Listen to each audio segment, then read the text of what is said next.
Hey everybody, welcome to DadsDen of Pop Culture. We're getting literary today and taking a look at The Broken Sword by Poul Anderson. I've read this book a couple times. I just finished reading it again, a couple weeks ago. Thought it would be a great one to talk about on the channel. It was initially published in 1954. I'm reading the version, just like you see up there. Oh, there we go. Published in 1971. Got it at a thrift store or something for about $3. You can't beat that. It's really an extraordinary story. And let me put the spoiler thing up for just a moment for everybody. It is quite a tragic story, and could definitely, if you need happy endings, you might not want to read this particular book. I'll just put that out there.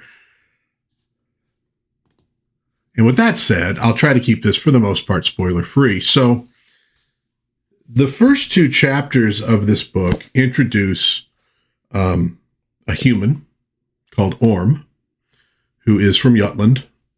So I believe that would make him a Ute. And not like a Ute like in My Cousin Vinny, but is in the people from, okay. And the elf, Imric. Now, this book draws on Germanic myth and folklore, Norse myth and folklore, Celtic myth and folklore, and does so very well, at least for somebody who, I've always had an interest in these things, but I'm not deeply studied in it. I don't know that I'd want to compare this or, like Walt Simonson's Thor, to, say, symbolically sound mythological stories. But for me, they work. Maybe they're Norse fan fiction, but I enjoy them. So it draws on those ideas, similar to some of the inspirations for Tolkien. And though it's not a super, thick book, a weighty tome like the Lord of the Rings trilogy, it does have an epic feel to it. So I'm going to read the first paragraph of the first chapter, which introduces Orm, and I'm going to read the first paragraph of the second chapter, which introduces Imric. Now, I will say these are not the main characters of the story, but they're very important to it. So here's that first paragraph of the first chapter. There was a man called Orm the Strong, a son of Ketil Amundson, who was a yeoman in the north of Jutland. The folk of Ketil had dwelt there as long as men remembered, and held broad acres. The wife of Ketil was Asgerd, who was a leman child of Ragnar Harrybriks. Thus Orm came of good stock, but as he was the fifth living son of his father, he could look for no great inheritance. Now, we're talking about bloodlines and lineage. We're talking about land. We're talking, these are definitely very human pursuits. Now, listen to the description in the first paragraph of the second chapter that introduces Imric. Imric the elf earl rode out by night to see what had happened in the lands of men. It was a cool spring, dark with the moon nearly full, rime glittering on the grass, and the stars still hard and bright as in winter. The night was very quiet, save for sigh of wind in budding branches, and the world was all sliding shadows and cold white light. The hoofs of Imric's horse were shod with an alloy of silver, and a high, clear ringing went where they struck. Very descriptive. Images of nature, the sounds, etc., the scents. I like the way that is done. It sums up the world of men and the world of elves, of Faerie, of the gods. It makes them distinct, but what you'll discover as you go through the book, they have a lot in common as well, in ways that they probably wouldn't understand. Now, in the third chapter, we get into more the meat of the story, which is Imric finding a woman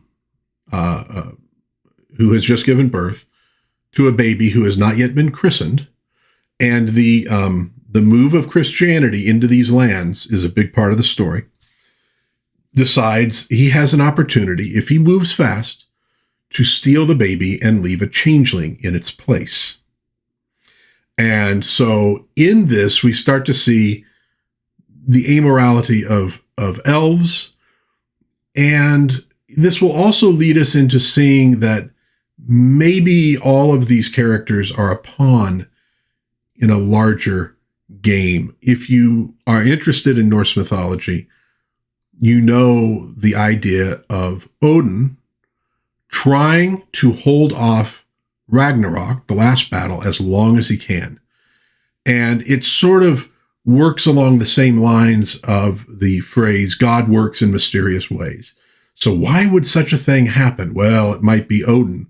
This might be part of one of his twisty, super complicated plans that, will result 500 years from now in something happening that will keep, okay, it's that kind of stuff.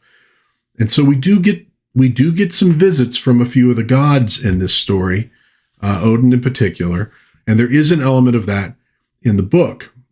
So the stolen child is named Skaflock, and he is raised by the elves and among the elves. And because of that, he can work magic. He can see elves in the world of Faerie, which mortal men without some kind of help cannot do. So there's this whole hidden world going on that we don't glimpse. And what we do see, we don't necessarily understand. We see it as something else. Now, the changeling who is left with the humans is named Valgard by his father, Orm. And he ultimately turns into a berserk because he is of mixed elf and troll blood. And that's going to have a big part in the story. So I don't want to get into the particulars, but the story is ultimately about, the course these lives take, the ways that they intersect, and larger things going on around them, both from the machinations of the Norse gods, but also the idea that with the coming of the one true God and knowledge of him to the north, the days of Faerie are coming maybe to an end. It's quite a story. Like I said, there are battles and they're really well described. In fact, one in particular, I've read the book before, and yet reading it, I was having to restrain myself from skipping sentences so I could get further because I wanted one side to win over the other. Even though one of the themes of the book is that one side really better than the other? At any rate, it's really well written. Interesting characters. Not a lot of, there's heroism in what you might call the ancient tradition. Not necessarily heroism as the Judeo-Christian ethic would have it. To put it another way, it's hard to find characters in this that you're like, I'm on their side 100%. Everybody's a little bit gray in that regard, but they're well written. It's very engaging. It's a good story, great scenes in it, wonderful descriptive language. If you are a D&D player, I believe this is one of the books that's in Appendix N. There are certainly ideas you can get, or at least a particular vibe you can get for how you might want to run the game or depict certain things. But, it's, we'll put the spoiler thing up again. It is quite a tragic book. And there's some things in it that are wrong, and they're not portrayed as not being wrong. It's not a celebration of it, just a sort of these things happen kind of a deal. So some people might find it a little dark for their tastes. It's, that's how it is, but it is very well written.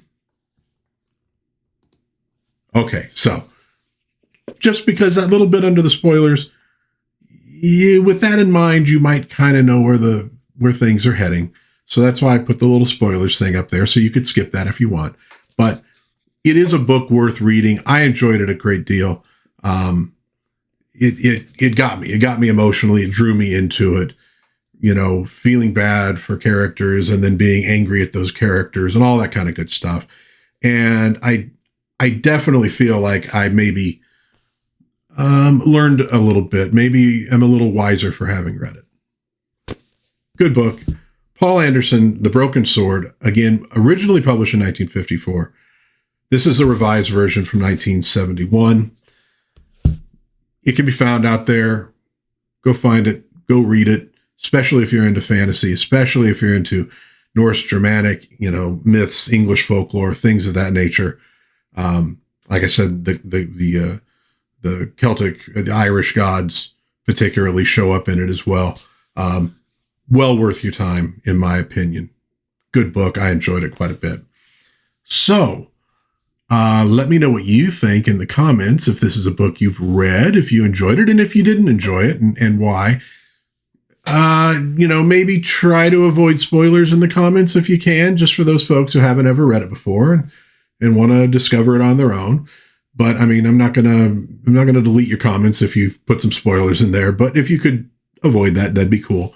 If you enjoyed this video, please give it a like, subscribe, share with a friend. I really will appreciate that. I really do appreciate that. But in the meantime, God bless everybody. Please be kind to one another. Have a little bit of fun out there. Give The Broken Sword a try, and I will see you again, hopefully soon, in Dad's Den of Pop Culture. Bye-bye.